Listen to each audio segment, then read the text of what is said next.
দর্শক বাংলাদেশ এবং ওয়েস্ট ইন্ডিজের টি-20 সিরিজ শুরু হচ্ছে। প্রথম ম্যাচের আগে হঠাৎ করেই আমার এই পাশের লোকটিকে দেখে কি বিভ্রান্ত হচ্ছেন? মনে হচ্ছে না যে লাসিদ মালিঙ্গা এসেছেন বাংলাদেশের খেলা দেখতে? চলুন ওনার সম্বন্ধে জানি। আপনার পরিচয়টা দিবেন, আর আপনি নিশ্চয়ই মালিঙ্গা ভক্ত। কিভাবে মালিঙ্গার প্রতি এই ভালোবাসা তৈরি হলো একটু জানাবেন। আমার নাম হচ্ছে জয়দেব মালাঙ্গা। আর আমার অলরেডি আমি চাইতেছি ওনার স্টাইলে কিছু ভিডিও টিডিও করার, কারণ অনেকে জানে না যে আসলে বাংলাদেশে মালাঙ্গা আছে। তো আশা করি জয়দেব মালাঙ্গাকে সবাই চিনবে বাংলাদেশে, শুধু বাংলাদেশে না। আমার টার্গেট আমি মালাঙ্গার সাথে যেমন হোক আমার দেখা করতেই হবে।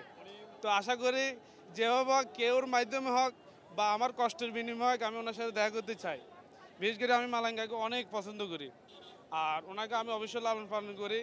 ওনার স্টাইল না, অনেক শুরু থেকে লাস্ট পর্যন্ত ওনার সব কিছু আমি ফলো করার চেষ্টা করতেছি। তা আশা করি সামনে এটাকে আমি আরও বাড়িয়ে নিব, হে আশা আছি। আপনি নিশ্চয়ই বাংলাদেশের সমর্থন করেন।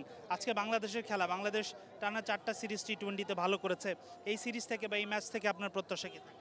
আমি চাবো যে আজকের ম্যাচটা জিতে সিরিজটাও জিতবে, সম্ভব হলে হোয়াইট হাউস আমরা করবো। আর বাংলাদেশ তো অনেক দিন ধরে টি-20তে ভালো খেলতেছে। তো বাংলাদেশ যেহেতু টি-20তে ভালো খেলতেছে, আমার বিশ্বাস আজকে অস্ট্রেলিয়া খুব সুন্দরভাবে আমরা হারাম। আর যত শর্টে মাঠ, ব্যাটিং কেরি স্মার্ট, এখানে ভালো খেলবে বাংলাদেশ, এটা আমি প্রত্যাশা করি। আর আশা করি সৌম্য সরকার থাকলে আমি আরও বেশি খুশি হতাম, যেহেতু আমি সৌম্য সরকারকে অনেক পছন্দ করি। আপনার তো প্রিয় মালিঙ্গা।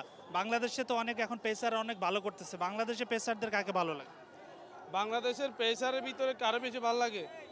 বাংলাদেশের পেসারের ভিতরে তো মুস্তাফিজ আর তাসকিন। মোটামুটি তাসকিন, মুস্তাফিজ, এই দুজনের মোটামুটি আমার পছন্দের।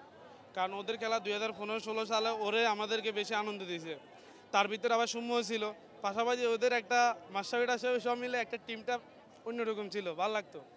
আর আমি রেগুলার আসলে খেলা দেখি, সামনে আমি আরও আসবো এভাবে। আপনাদের বাংলাদেশে যত ভালো খেলে তত আমারও ভালো লাগে। আর আমার বিশ্বাস আমি বিদেশের মাঠে, শ্রীলঙ্কার মাঠে আমি যাব, শ্রীলঙ্কার মাঠে যাব। আর যদি সম্ভব হয় মালাঙ্গার বাড়িতে যাব আমি। অনেক ধন্যবাদ আপনাকে। আপনার আশা পূর্ণ হবে সেই প্রত্যাশা রাখবো। দর্শক, বাংলাদেশের মালিঙ্গা ভক্তের কথা দেখলেন। তবে সবার প্রত্যাশা একটাই, বাংলাদেশ জিতবে, ধারাবাহিকতা বজায় রেখে টি-20তে ভালো পারফরমেন্স করবে। হাসিনুর রহমান, যমুনা স্পোর্টস, চট্টগ্রাম।